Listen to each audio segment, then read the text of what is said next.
Arrange the marriage. Wait. What? You're all I ever wanted. You're beautiful. Thank you. But what else? What else? Is beauty all that matters to you? What else is there?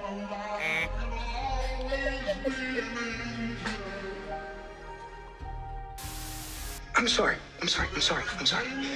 Look, you're so beautiful, and you are normal, but this isn't okay, Nikki. Do you like me? So I was recently talking to my dad and my cousin. You know, we're in France, and we were talking about recent events. There is a girl that went missing in France, and then she was unfortunately found a few days later, or I don't know how much time, hard-arred physically, right, and unalived. So her body was found, and this violence came at the hands of her best friend's father. Okay, so I'm talking with my dad, who's a retired old white man. It's important. And my cousin, mixed, but older and working at a grade school in the administration. The conversation was obviously about how awful this event was and gruesome and disgusting. But what I found troublesome was that one of the first things to come out of my father's mouth was, oh, but you know, there are some of these 12-year-old, 13-year-old girls out here searching, looking to, you know, interact, sleep with older men, either to trap them or because they want that attention. You know, they're looking for interactions of the physical kind with older men.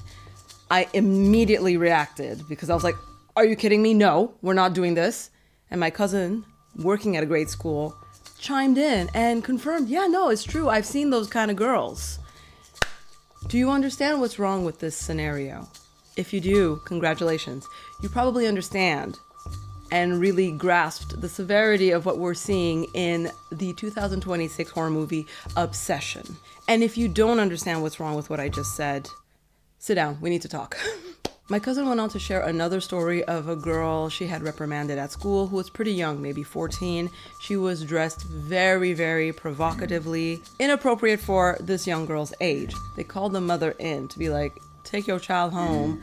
This ain't right at school. The mother walks in, apparently dressed exactly like the child, looking all salacious and delicious and all that.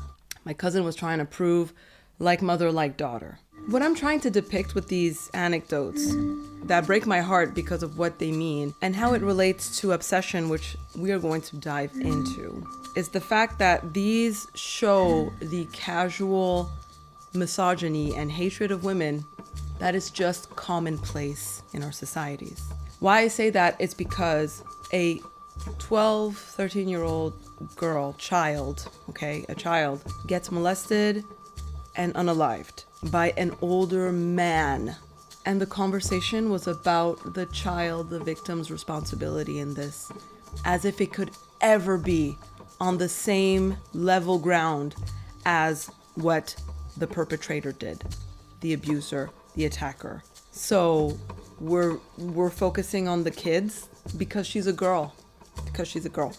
If it was an older woman and a young boy, everything would be about the older woman. Everything would be about the teacher, as we've seen before. When an older woman, female teacher has a relationship with a young boy, it's all about her. And here, I could not believe my ears that we were even considering mentioning that there was any fault on the shoulders of this young victim. And then in the other story, again, I say it's on the hatred of women because the mother is allowed to dress provocatively. She's an adult woman. You might not agree with how she dresses, but she's an adult woman. She has the right to. The child does not. The way my parents drank alcohol, my dad, a bit of an alcoholic, he drank alcohol when I was a kid, but as a kid it was clear I wasn't allowed. This is what the message should have been. Adult woman, do what you want with your body, but your kid cannot do the same things that you are doing. And that's what should have been communicated to the mother at that moment, and that's what the conversation should have been about. I wish I had that argument, but it wasn't on the tip of my tongue. I had to think about it. That's why I'm sharing it with you today. Plus, we didn't talk about, hey, what about the father's responsibility and how this daughter's dressing? It seemed like the whole blame and the focus was on the mom. But who showed up? The mother showed up for the kid. Where's the dad? We didn't talk about that. Again, that's why I'm saying it's this casual misogyny that needs to be examined. I'm not around such sexism often, so I don't know how to deal with it, but it did remind me like, oh, that's true. People are out here crazy. Now we could say older generations, over the age of 50, you lost to the sauce. I disagree. I think we need to practice thinking about these things and realizing what it all means, because it's raindrops that are at the heart of a tsunami. I think that made sense. You know what I'm trying to say? A tsunami is just an accumulation of drops of water, okay? The reason why I'm talking about casual misogyny is because that is what's at the heart of the so-called debate when it comes to obsession and the plot. I'm gonna break it down for you. We're going into spoilers today. I can do a quick non-spoiler review just so people can situate themselves whether or not they want to watch this horror movie. I'll give you my opinion overall. But then this movie, and this is what I do on my channel, I do deep dives, I do character analyses, and we're going to talk about, end this debate. There is no debate. If you actually care about humanity and you're a good person, there's no debate. And I will explain it, because maybe it wasn't explained properly.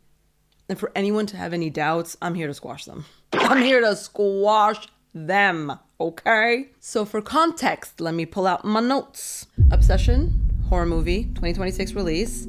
It was directed by Curry Barker. It seems to be his breakout movie. I don't know if this director has done anything else. What people are talking about when it comes to this movie is the fact that it had a small budget, kind of like Paranormal Activity back in the day, that just had a few webcams, a hope and a dream, and it made millions. I don't know the exact numbers. If I find them, I'll throw them up on the screen. I just wanted to say. So yes, production-wise, incredible. Low budget, I could tell.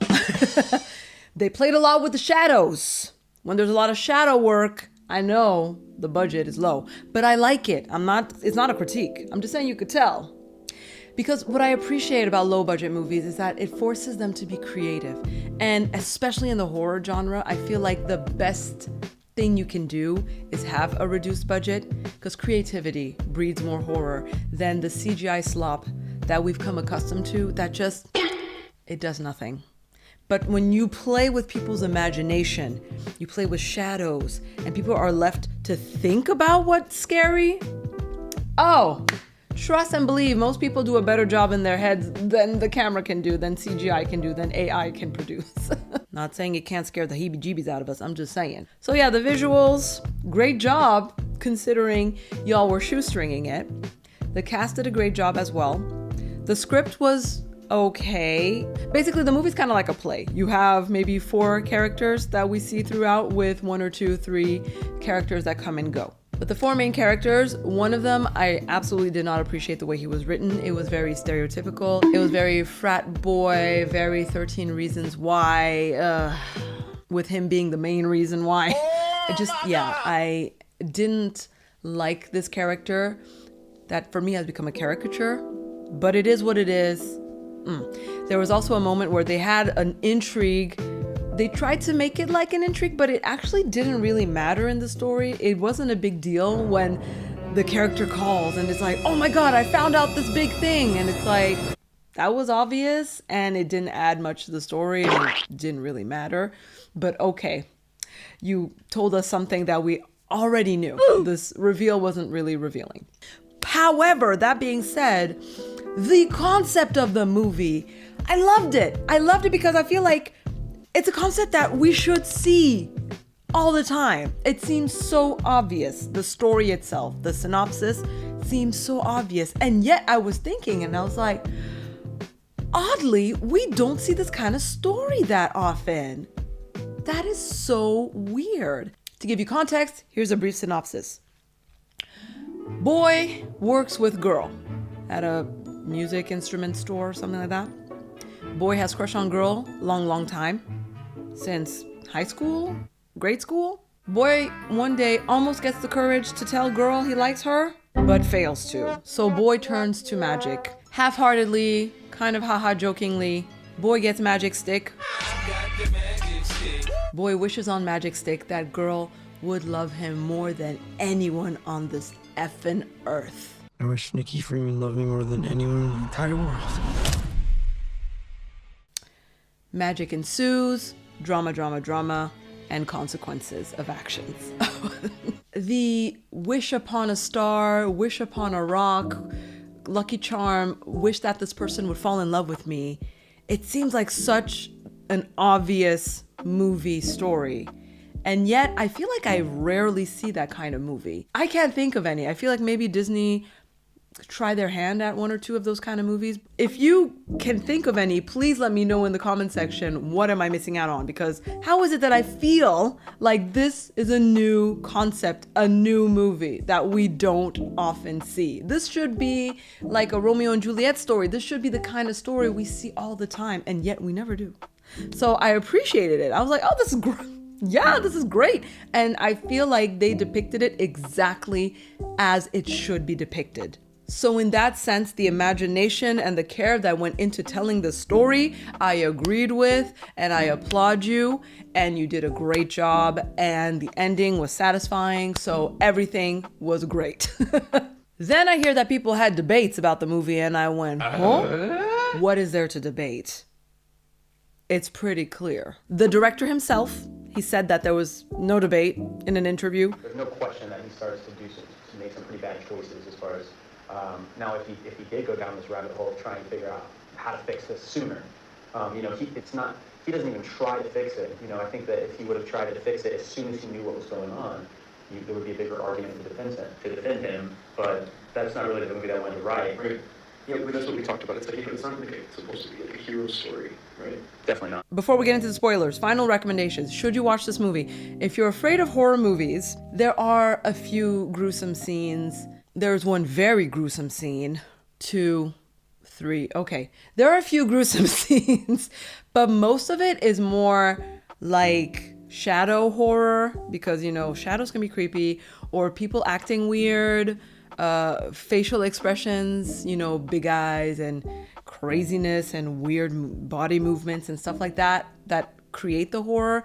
So it can be unsettling, but I just feel like it's a really good story. So if you're the kind of person that can turn away when there's a gruesome scene, it's not that often. And it's funny because I turned away at one point and it wasn't even a gory scene because I hate gore. I am not a gore girly. But the gore I could kind of look away, okay, and kind of look at. It wasn't a gruesome scene, but I felt like it was a very chilling, horrifying scene. So anyways, all that to say, there is horror. There's blood, there's gruesomeness, there is creepiness, but it's a great story. So if anything, have a friend tell you the synopsis. If you want, in the horror portion of it, I'm going to go through the scenes. I'm not going to recount the story, which I usually do. I've actually been recapping movies in French on my other channel, Amangel Raconte, if you're interested in that kind of content and you speak French. I do it with a lot of humor. It's funny. Voila, just wanted to plug that in for anyone who speaks French who might be interested. Okay, let's get into the spoilers.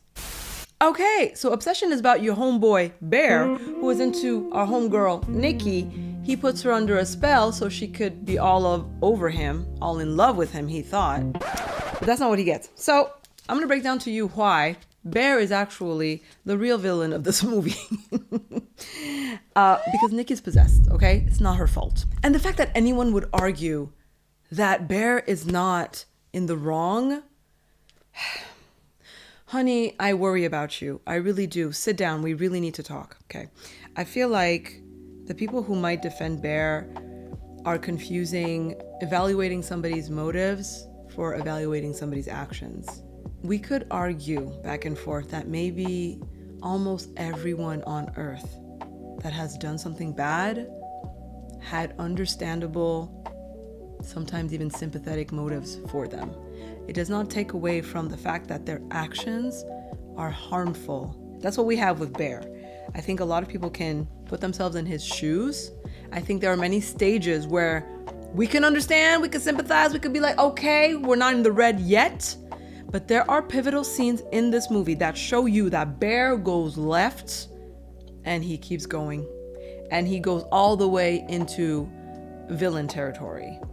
And it reveals a side of him that I find extremely chilling and worrisome, because it is the kind of evil we see on a daily basis. He is the guy that had non-consensual relations, but he's an overall good guy. Most people like him. He's really cool. But he did not understand consent in a very important moment and hurt somebody. Or out of anger and entitlement over somebody that breaks up with him, he goes out there and humiliates the girl. He engages with casual misogyny, you know, haha, women are sex objects, ha ha ha, with his friends, not realizing that by doing this, he's just participating in a system that is harming half of the world, even more than half of the world's population.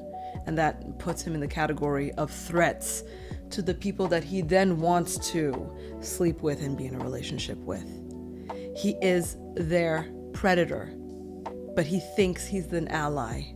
That's what makes this kind of person, this kind of archetype, more dangerous than the overtly crazy, the overtly something wrong with you, the wires are crossed, you're a psychopath, you're a narcissist, you're a sociopath. Those people are just broken.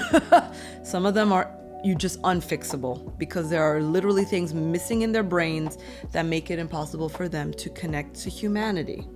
But this is dangerous because you have somebody capable of humanity, but in his egotistical selfishness, self-centeredness, doesn't realize that he is actually the problem. And there are a lot of people like that out there. Mostly men, but women too.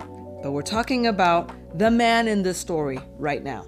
So I'm gonna break it down to you in case you didn't understand why our friend Bear here is the problem in obsession. So let's start with point number 1, the wish. So far, so good. You could debate, okay? Is it really fair to wish upon a magic stick that I wish that this person would be in love with me? Through the simple act of making that wish, you're letting the universe force a destiny upon this person that they didn't ask for. I completely agree with you. When you see it through that lens, yes, wishing somebody's behavior be other than what it naturally is, that's tricky territory. Now, I've been guilty of this. I think I am one of many. As young girls, we've all wished, oh, I wish that ex-boy would have a crush on me, ex-girl would fall in love with me. I have wished upon many a shooting star as a child, okay? I have even in my teenage 20s, even in my 20s, have done incantations wishing that a celebrity would come into my life and fall in love with me. I was also emotionally unstable, okay? The result of childhood emotional neglect. I was severely guilty or afflicted with, I don't know how you would phrase it, with limerence. Limerence, for those who don't know, is a psychological term that defines those who are in love or think that they're in love with somebody that they don't actually know. Hey, editing MA here. I'm cutting in, and I might be cutting in many times, just to mention that I was editing. So I went online to look up some images, some infographics to define limerence for the audience. And in reading it, I realized, oh my goodness, it's broader than I thought. And I completely forgot to mention that this movie is basically limerence gone wrong.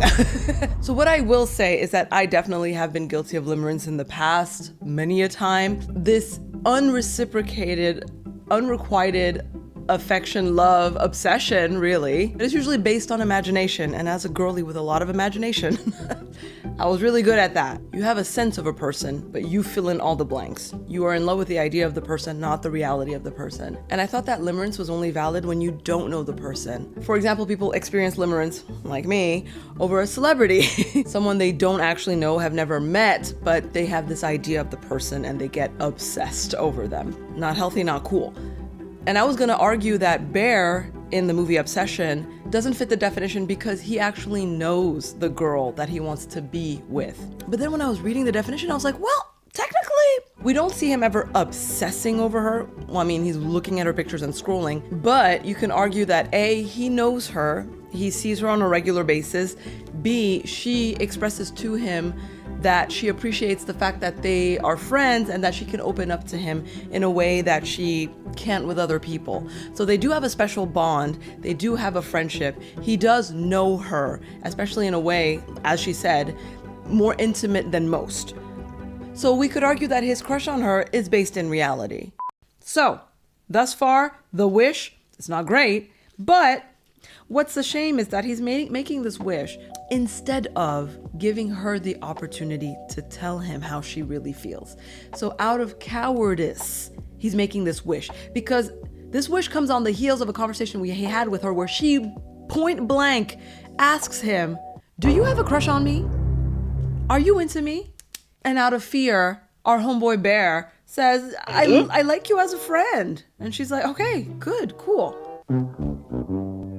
So you had the opportunity to tell her, yes, I do. And he was trying to muster up the courage to tell her, especially with this whole looming deadline of her quitting the job, as if that makes her disappear from life. But he won't be able to see her on a daily basis, is what I gather. So the pressure is even more on to be like, I need to know now or never. Does she have feelings for me too? Can we keep seeing each other outside of work in a more than non-platonic environment? He didn't have the courage to do so. Relatable. There's no crime here. You know, it's really hard. I understand that for men more than women, especially in societies that are built on allowing women to express their feelings and ridiculing men for doing the same. Men feel a greater pressure when it comes to expressing feelings and facing rejection than women that are almost socialized to have a crush, tell that crush, be rejected, cry into your girlfriend's arms, eat ice cream, and move on. There seems to be way more teasing, bullying, and the likes, which again, patriarchy and misogyny. We're in a new era where we're trying to change the game. Considering the history, especially of Anglo-Saxon cultures, we're doing great. There's backsliding happening right now in America. Okay, we're not gonna get onto all of that right now, but there is so much more progress to be had, which is why I'm happy we're having these conversations. That means there is hope, okay? Hang on to the hope. If you're watching this, I'm hoping you are of the people who want to create a better world where everyone is happy, everyone is safe, and everyone is appreciated. We can do that. It starts by making sure we ourselves are part of the solution and not the problem. That's why if you're watching this video, especially if you're a man, please check your behavior, please. And if you know a man who needs to check his behavior, please send this video to him. Back to the detailing. The wish, so far, fine, acceptable, check. Moving on. Oops. Moving on. The first kiss between Bear and Nikki. At this point, he did the wish, it worked. Nikki came up to him looking all crazy and being really weird. Going from to I love you. Can I come home with you? Okay. Now we know why. If you've seen the movie, you know. Nikki was not under a love spell. Nikki was possessed by an obsession demon, not a love demon. An obsession demon. Even though Bear made a wish so that he would be in control of Nikki's behavior, he's still not in control. The demon is actually the one in control. So it's hilarious because he thought, I'm gonna get, this person is gonna be under my spell, under my rule. And it's like, no, boo-boo. You're actually under my rule. And she shows us throughout the movie, or it shows us throughout the movie, that it's the one calling the shots. It's the one in control. And it's pretty darn scary and good at it. So it's a demon. He doesn't get that yet. The demon wants to go home with Bear. Bear takes it home with him. I'm going to switch between it and her throughout this video. They're in his bedroom. They're getting close. And the demon wants to kiss Bear. Bear obviously is seduced because, hello, it's the face of the girl he wants to kiss. They start kissing. Nikki pops in and she freaks out. Okay, so she jumps back and he freaks out because she freaked out. And then the demon took control again of Nikki and is all apologetic, like, whoop, I'm so sorry my mask slipped there. All's good, no worries, nothing to see here. Let's get back to what we were doing. And he's like, whoa, what just happened? Are you sure you're okay, Nikki? You haven't been yourself. And I don't know, I felt like I was doing something you didn't want to do. And Demon Nikki's just like, no, everything's cool. I'm happy, I'm good, we're good. Let's keep kissing. So in that moment, he sees a glimpse of something's wrong again, right? This is not what he wished for. This isn't Nikki voluntarily wanting to be with him. There's parts of her rejecting this wish. He did acknowledge, I have the feeling you don't want this to happen. And there was a part of him that maybe in that moment, had Nikki said, yeah, I'm not comfortable, he would have stopped what he was doing. He would have been like, okay, respecting boundaries. There was a part of him that seemed to be like, I don't want to do this if she's not enjoying it. But paired with all the other events in the movie, that moment just shows us that Bear wants to have his way. He just doesn't want to feel guilty about it. He just doesn't want to be uncomfortable with taking over and taking control of her. Up until now, you haven't seen the rest yet. So in this moment, we could be like, okay, the part of him does actually kind of care about her, but the line is getting blurred, okay? Next, Demon Nikki keeps freaking out, keeps getting crazier and crazier. They have a honeymoon phase, but then it gets wibbly wobbly, obviously, because you're dating a demon. It can't always be roses, sunshine, and happy obsession. So he sees some worrisome behavior, and he finds a number on the back of the wishbone box. He calls the number on the box, and this blasé clocking into my 9-to-5 employee picks up the phone. Loved whoever voiced this character. You did a fantastic job. Yes, hello, this is One Wish Willow. How can I help you? Would you like to cancel your wish? Everyone in the audience probably thought the same thing. Oh, okay, so there's an option. What is Bear's reaction to this question? No. After everything we've seen, it's clear to most of us that this is a demon that has possessed this poor girl's body. He says, no, I'm very glad with the wish. I get to kiss my crush. I get to be with her and simulate a relationship. But sometimes she'd be acting crazy and it scares me. And she's not really the person that I used to know. I just want to know if I can modify my wish. This is where, okay, the line is no longer blurred. We are clearly seeing somebody who wants to be in control of Nikki. He doesn't care about her. He doesn't care about how she feels. He cares about how this experience is going for him. He wants his wish to be clean. He wants to have the illusion, Delulu, that this girl likes him. He might be a Pisces, Delulu AF. He wants his wish to be modified so that it could be tweaked so that she's not so crazy. He finds out that that's not possible. Okay, well, my wish is not going to be comfortable for me if she can't change. So I don't want it anymore.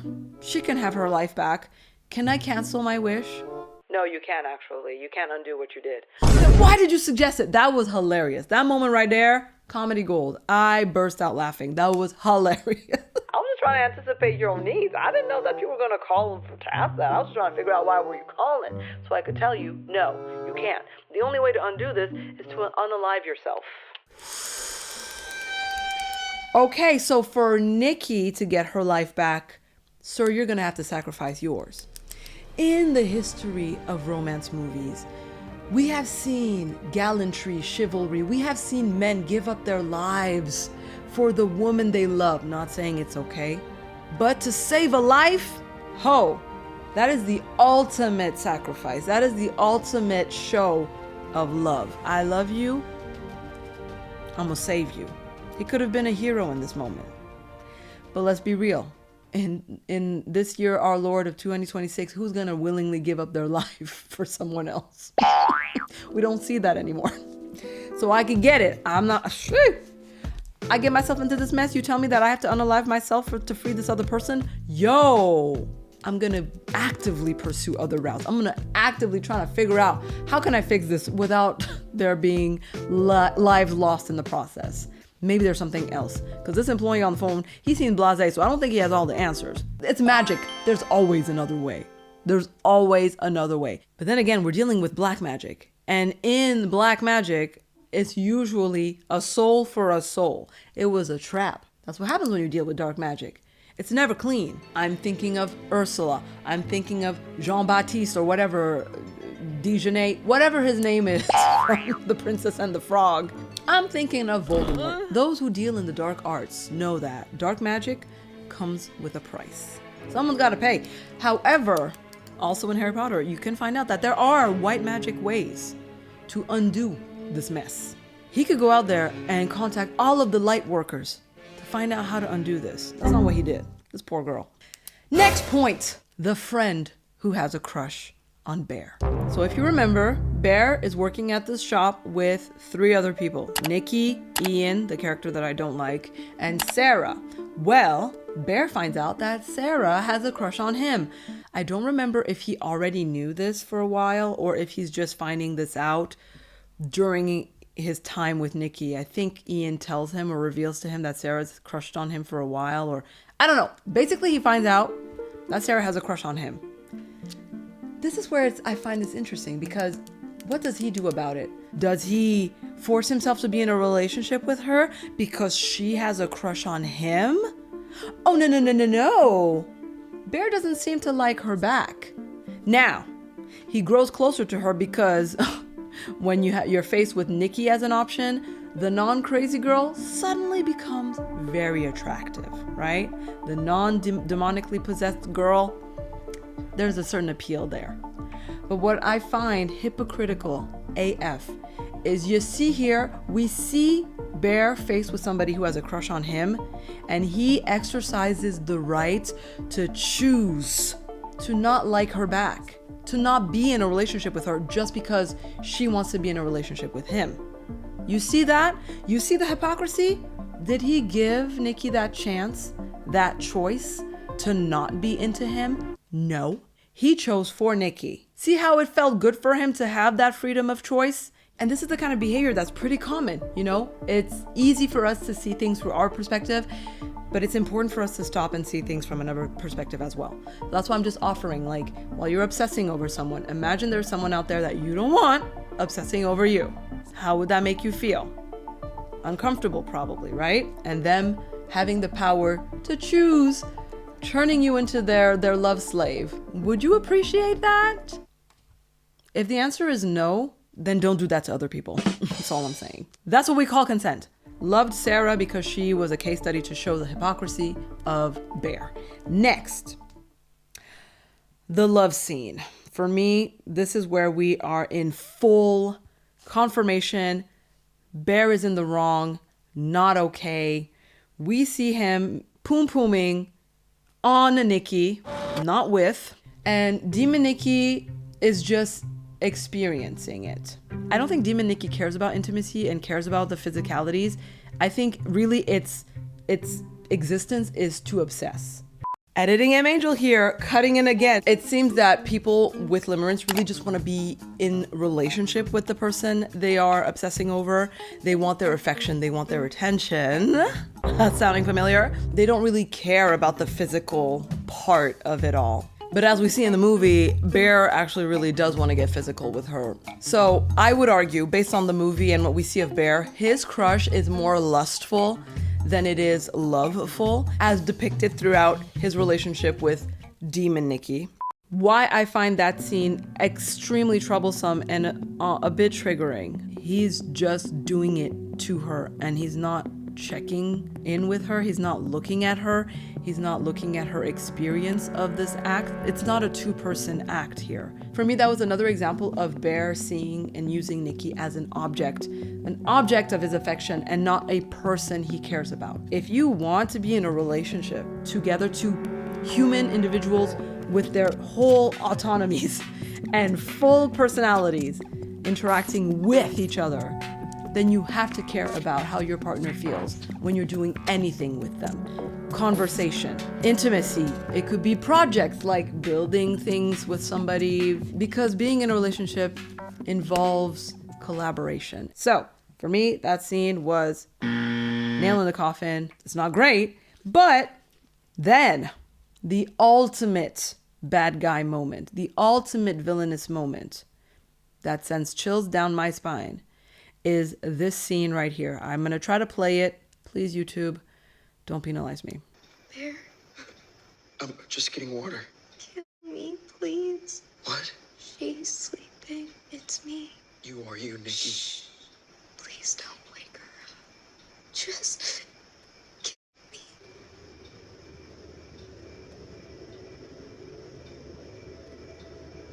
What would be so bad? What's so bad about being with me? I've never been with you, Bear. Just kill me, please.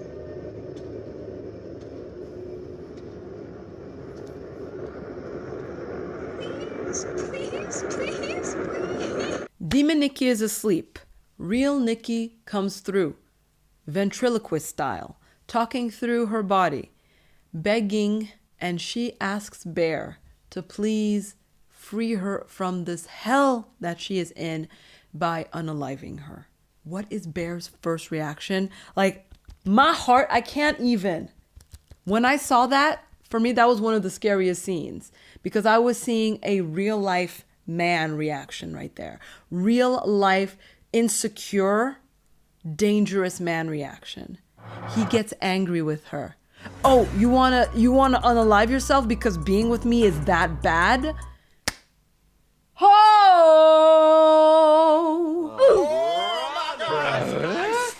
My ninja.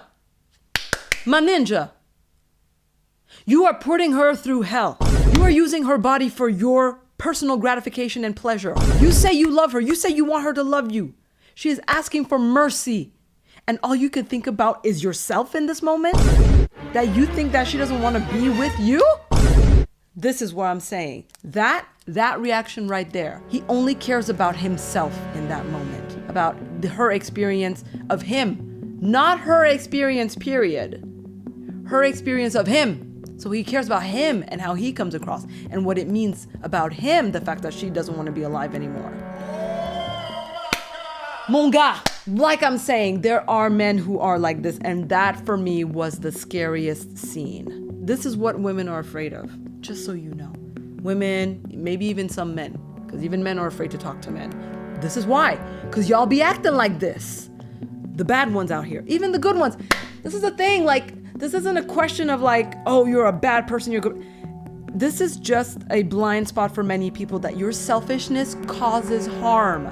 Your insecurity is selfish and it can cause harm to others because this is what it looks like when unchecked insecurities run amok.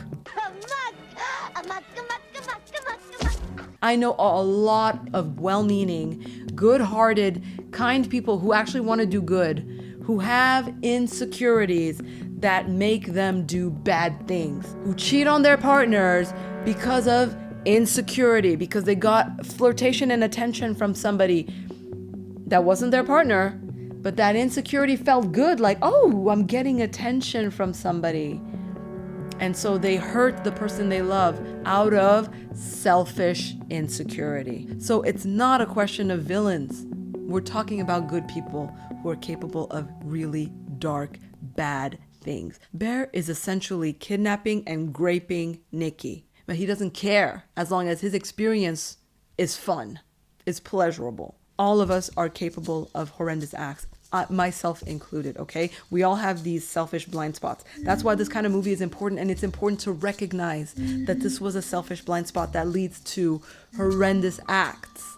Because if you can acknowledge that in the character of Bear, you can acknowledge that in yourself and the people around you who you think is a good person, but there is an accusation against them by somebody saying, this person did this thing to me. I didn't expect it. And you might want to come out the woodwork and defend them. They're a great person. They're nice. I've never seen them do anything wrong. Check yourself. Check yourself. Because as you can see, Bear, seemingly good guy, but his selfishness is leading him to perform kidnapping and graping, okay? And it's the responsibility of people around as well to hold the people around us accountable. To be like, hey, I know you might be well-meaning, okay? But you did this thing. You crossed this boundary. Or you did this thing I didn't appreciate. Let's talk about it. A little gentle accountability and checking. There's growth. There is connection. You know, there is respect. I have been checked by people who told me that my words were harmful. They didn't appreciate how I expressed certain things. And I grew from that experience. I grew from people telling me that I need to watch my words and how I communicate certain things. I appreciate that in the end, they took the time to actually come to me and talk to me about it. So that was the major red flag, the ignoring Nikki's plea and making it all about himself and getting upset with her when you're the one who has kidnapped her and voodoo mama juju'd her. My God, how dare you? So I feel like I've made a case for Bear. But we can even get into the part where, okay, after the unaliving of Sarah, which, dang, I knew it was coming, but didn't need to see it like that. Didn't need to see it like that. After that scene, he realizes, okay, she's a threat. She's a menace. She's a danger. There are lives lost in the process. My wish is no longer enjoyable. So I want to undo it. So he has the idea to have somebody else use the wishbone and make a wish that cancels his wish.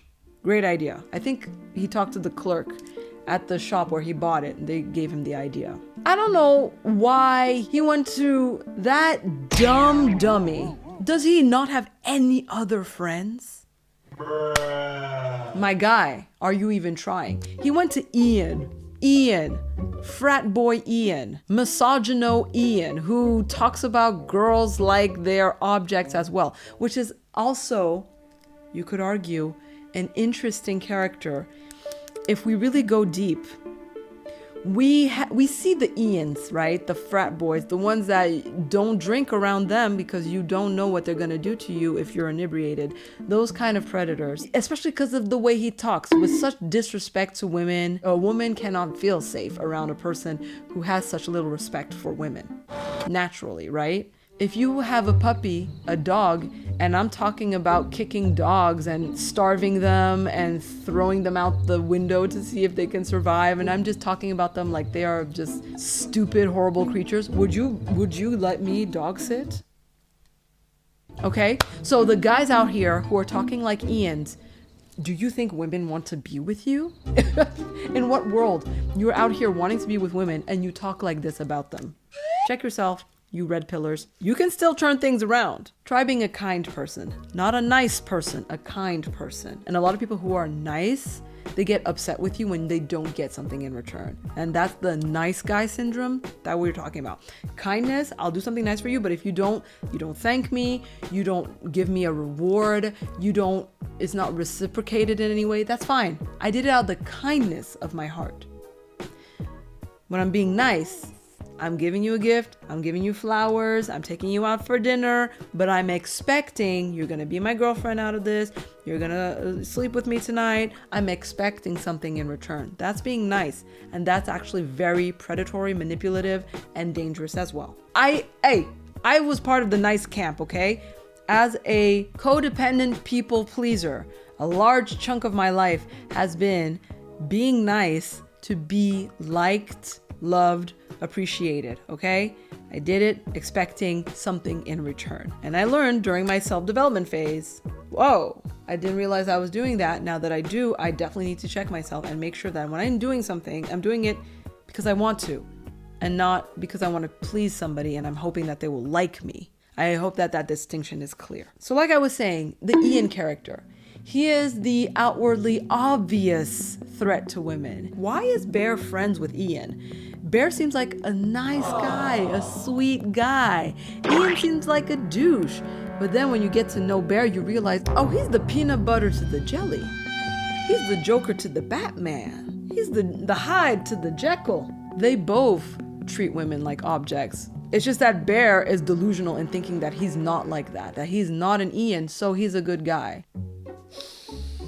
I'm sorry, but as I'm grading your paper, Bear, you're failing. You're failing at the good guy list. So you're going to have to rethink things. You're going to have to recheck your behavior. You're going to have to go back, hit them books, and unlearn everything you think you know, and relearn how to be a good person. Bear goes to Ian, asks him to make a wish. Of course Ian is going to wish for $1 million. That was the first thing I thought of. So that's why I'm saying, like, the script to me was a bit predictable, but still enjoyable. So yeah, he wasted a wish on him. But it was a good idea. Why would you think that this guy who also disrespects women and who doesn't seem to care about you as a friend either would do what you ask of him? Now, I don't know. If I was in Bear's shoes, to me, it would have been obvious that you can't trust Ian. I would have gone to another friend or a stranger, and I would have been like, here's a piece of paper. I will need you to read this. I need you to take this stick, break it in half after reading this piece of paper, and I will give you $100. But you also got to be super careful, since we're dealing with black magic, what you wish for. And I think the ideal sentencing, because it's like dealing with ChatGPT, it's like dealing with AI. You can ask for something. You might not get that result, because the way they interpret things, if your request is vague, the result will reflect that. So you got to be super specific. I think I would say something like, I wish that Nikki would return to the person she was right before Bear made his wish. Click. Or I wish to undo Bear's wish, meaning, don't know if you could put a caveat on the wish, meaning returning Nikki back to the state she was before Bear made his wish. And then you break the stick. But no, that's not what he does. He goes to his selfish friend, just as selfish as him, who does the selfish thing and makes a selfish wish. And then, very short-lived though, unfortunately for him, Demon Nikki unalives him shortly after he gets his $1 million. $1 billion. But I was wondering because since we're dealing with black magic, where did that 1 million come from? That's the question. Is there a vault in a bank somewhere that's missing that money? Are there criminals that stole that money that are suddenly missing that amount? And now they're going to be on Ian's tail and they're going to be chasing him down? You know, because when you're dealing with black magic, I don't think it just printed money out of nowhere. You said, I wish for $1 million. You didn't say whose millions. And it might be someone you don't want to steal from. Hey, that's just how the dark arts usually work. I would have said something more like, I wish for $1 million to be accidentally and untraceably transferred into my bank account. That way, someone out there was making a bank transfer and put in a bunch of numbers, and they made a mistake, and they can't see who they transferred it to. I don't know how that would work. That's the magic's parts. That's their job. Untraceably, so they can't come after me. And now the money's in my pocket and it's mine to enjoy. I'm just trying to work with what I'm being given, okay? I'm trying to work with the ChatGPT of the dark arts, okay? Back to Bear. The last scene of him unaliving himself, that to me was the scene I said that I could not watch, was when he had the gun inside of him. The bashing of Sarah and all of that, I mean, I could just be like, oh, it's mushed cake batter, brownie mix, whatever. But having somebody do that, I don't know, it just like, my heart really felt like it skipped a beat. I was like, it's too real, I can't watch that. But yeah, so he sees that the consequences of his actions have just gone cuckoo. Sarah's been unalived and creepishly brought into his home, and Demon Nikki made a shrine out of her. Anyways, Ian gets unalived by Demon Nikki. Demon Nikki is just creepy, crazy, and scary at this point. So now that his wish is no longer pleasant, like I mentioned, now he decides, well, when all else fails, take yourself out of the equation. Now he's ready to unalive himself. Editing M. Angel here, cutting in again to talk about something super important. It could be argued that Demon Nikki is actually Bear's mirroring. She is mirroring, because you know how when you get into a relationship, you usually mirror the other person. We often complain about our exes or the people that we're dating that were just treat us badly. And oftentimes we miss the part where, hey, they're your mirror. You know that you treat them poorly too, right? You're also guilty of a lot of things, right? You're also letting this happen to you. So in this case, Demon Nikki is just the embodiment, the mirroring of something subtle inside of Bear. So when he wished for love, you could argue that He wished for the kind of love that he knew. And the kind of love that he knew that was inside of him, that was transferred onto the wish, was limerence. And that's why he got the results he got. But careful of the energy you put into a wish, which is absolutely true, even of light magic, which most people call manifesting. The energy you put into it is absolutely the energy you get out of it. Or you can also call that karma. What you give is what you get. Learning all this just confirms how great this movie is. Oh my goodness. It could be argued that his love and affection follows the stages of limerence. First, infatuation, right? You develop a real or perceived connection with another person. It seems like it's a real connection, so his limerence falls into that category. Crystallization, your infatuation peaks. He really wants to be with her. He wants her to like him back. He makes a wish. He invokes magic to get the girl. So there really is this strong desire to be with this person. He didn't pursue the realistic route of telling her about his feelings, letting her choose, letting her tell him how she feels. His fear of facing reality is what motivated him to dip his toes into dark magic. Okay? So in that sense, limerence, I would say. And then the last stage is what we see at the end of the movie, deterioration. Over time, as your desires and needs go unmet, and it becomes clear a relationship isn't possible, your attachment to this person falls apart. I would argue when he realizes that his delusion is a delusion, it's fully delulu that the love is not real, that he's dating a demon, he's not dating the girl that he thought he wanted to date, his affections and desires go away. For me, that's what would happen often. It was the slow coming to realize that, oh, I don't actually know this person, and oh, I don't know that they would be a good partner to me in a relationship. I was just so focused on what I thought about them and seeing myself with them and being the partner that they need. When I did the exercise, usually with an outside source, grounding me in reality and making me realize, and you can only really know what it's like to be in a relationship with someone when you're in a relationship with someone, that's when you realize, how do they treat you? How do you feel around them? How do they speak to you? Do they break their promises? Are they consistent over time? All of these things you can only know if you're compatible in a relationship with someone when you're actually dating them, gathering data, and seeing them across time and experiences. When I learned about this is when a lot of my limerence and crushes would just shatter, and I'd be like, oh, actually, yeah, no. I don't know this person. I'm over him. Let's read the Cleveland Clinic's definition of limerence, because this is where we see Demon Nikki's behavior. Driven by desire, obsessed with validation. I'm going to the bathroom, Nikki. Can I do that? Can you tell me you love me? Makes changes to gain approval. I'll be anything you want me to be. Emotionally turbulent on 1,000. Dependent and possessive. Avoids conflict by idolizing the limerent object. I am very upset about that. And then the all or nothing attachment. We don't see the nothing, but we see the all. You could call it the spirit of limerence or the limerent demon. I think both apply. Let me just read what the Cleveland Clinic defines as love as well, just so we get an idea. Rooted in connection, okay. Grounded in clarity and communication, two-way street. Accepts each other's flaws. So rooted in reality. We're not perfect. No one is. Emotionally steady. That depends more on the person than the relationship, but I will agree that being in a chaotic or mismatched relationship does bring out emotional instability because it heightens insecurities. But when you're in I can speak for myself, when I found myself in a secure attachment relationship, it calmed down a lot of my nerves. Not all of them. Still healing, still fixing a lot of things.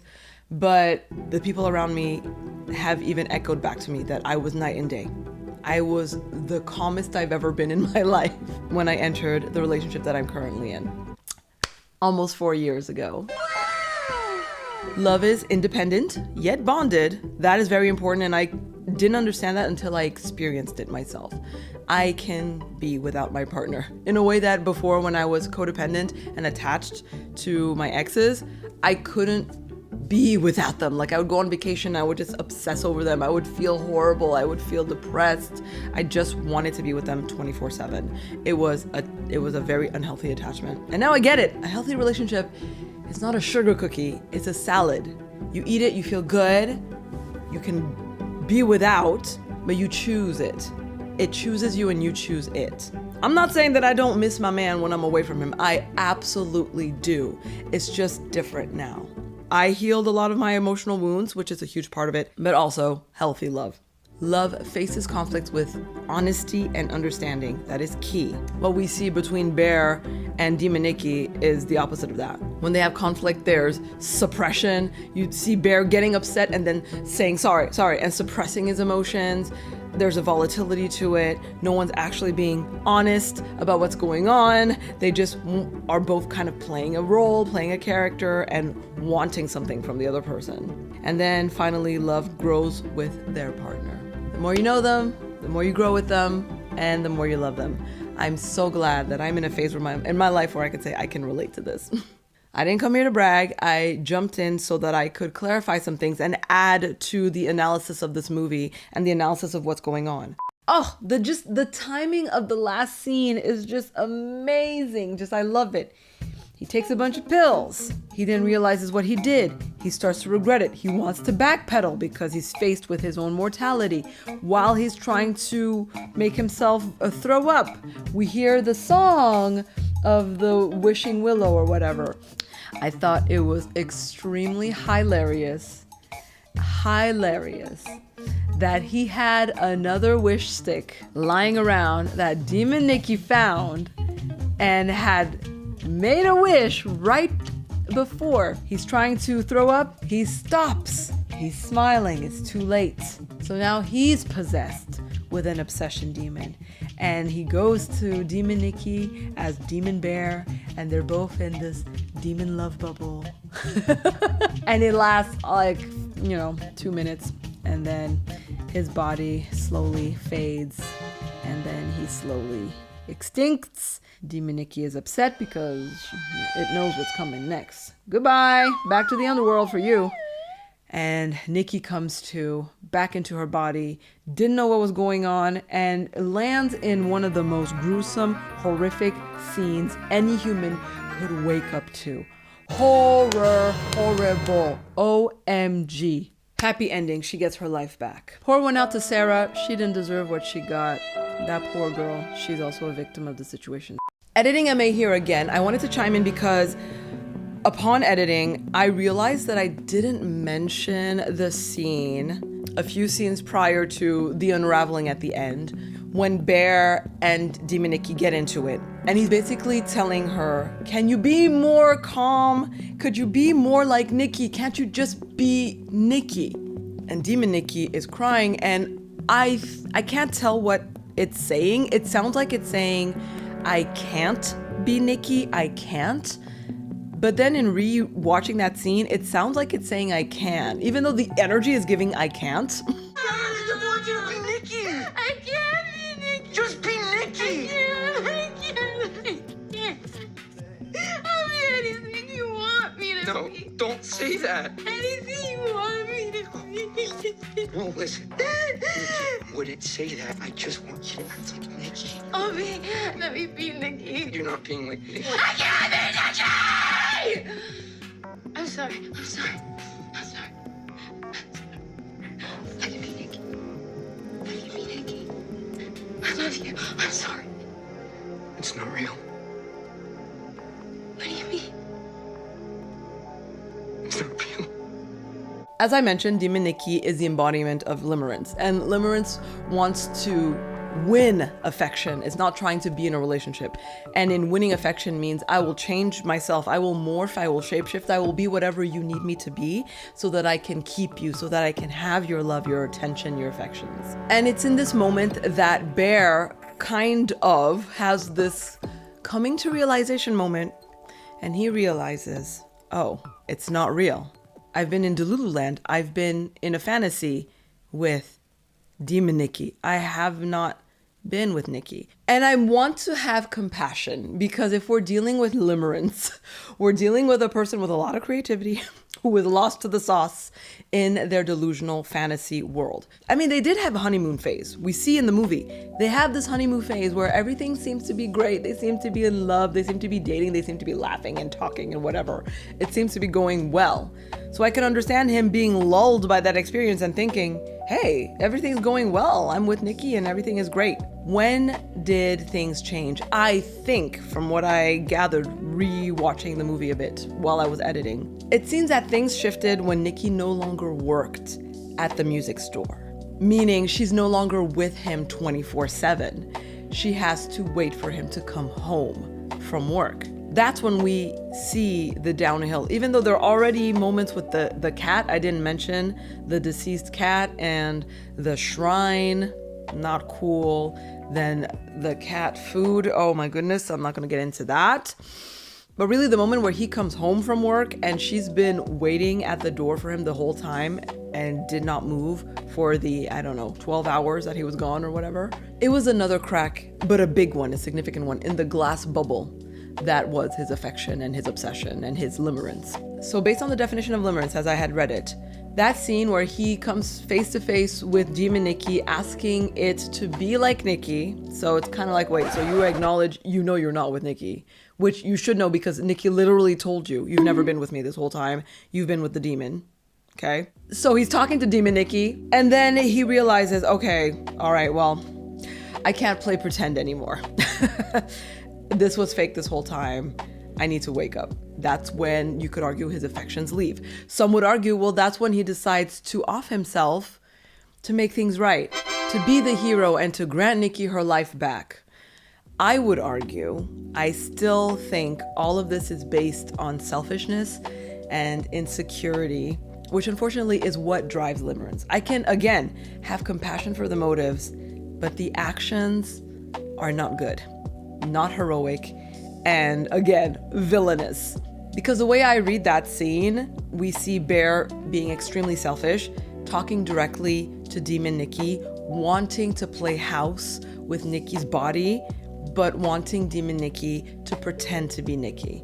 He doesn't care that Nikki's not in that body anymore. He doesn't care that he's not really with Nikki. He was confronted with that reality in that very chilling scene. He dismissed it because he wants to live in the delusion, which obviously points to full selfishness. That's not love.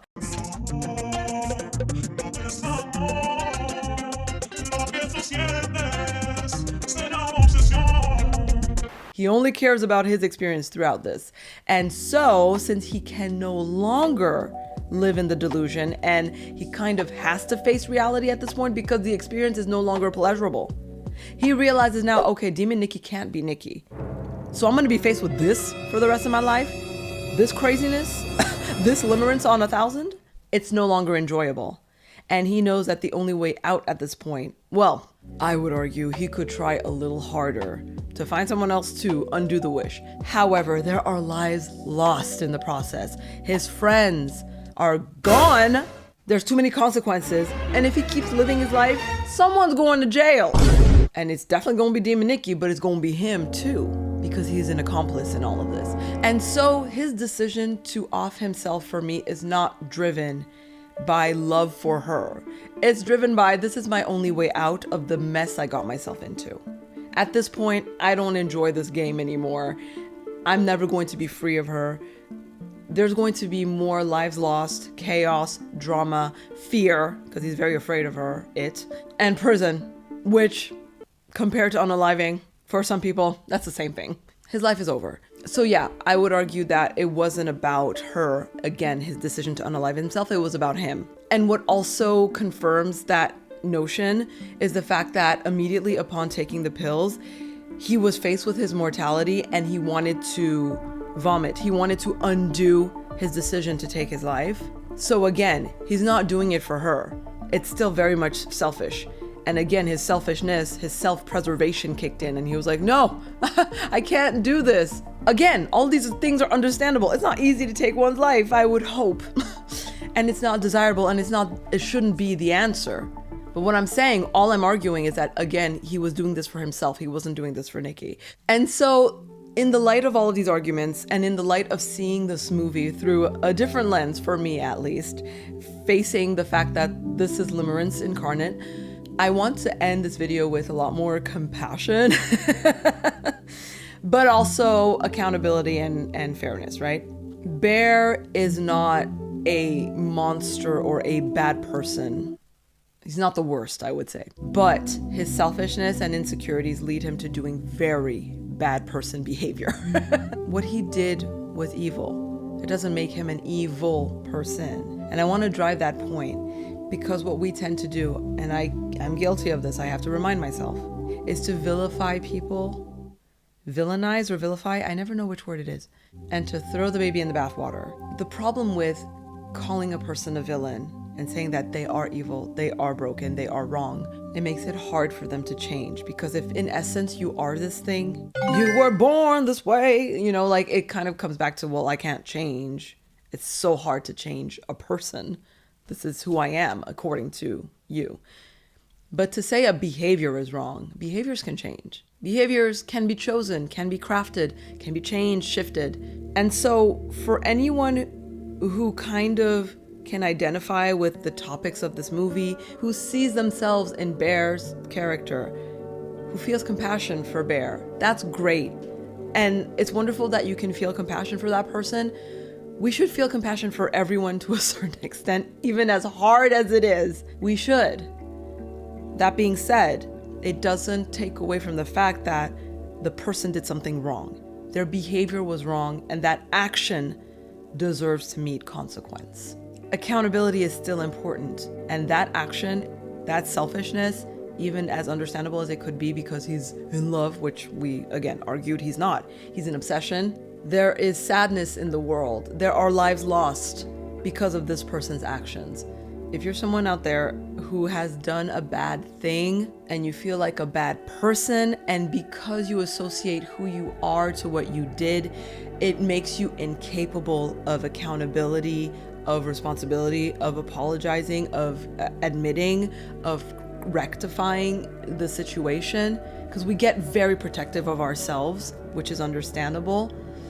Please let your guard down and realize that you can be a good person, and you probably are somewhere inside of you a good person, if you can acknowledge your bad behavior and fix it. I think this world needs more focus on fixing bad behaviors and less canceling bad people. Ideally, all we want are people who treat people well, right? We want to be around good people who do good things and everyone's happy. And I'm just saying, maybe we're also part of the problem. To be part of the solution is to dissociate the action from the person and encourage people to tap into the good inside of them and to rectify their bad behavior. And I feel like thanks to the Me Too movement and a lot of societal changes, I feel like a lot of people that did things that were wrong back in the day when doing the wrong thing was normalized, I think today, if we give them the chance, they could maybe face their mistakes, apologize, and do better. All right, I'm going in circles now. Thank you so much for watching. I hope that you enjoyed this breakdown of Obsession and the characters. Let me know what you thought of my analyses and what you thought of the movie in the comment section. Like this video, subscribe if you haven't already, and I will see you in the next one. If you have any suggestions, any other movies you would like me to break down, please don't hesitate to let me know. I'm Angel, and I have opinions. Take care. Bye.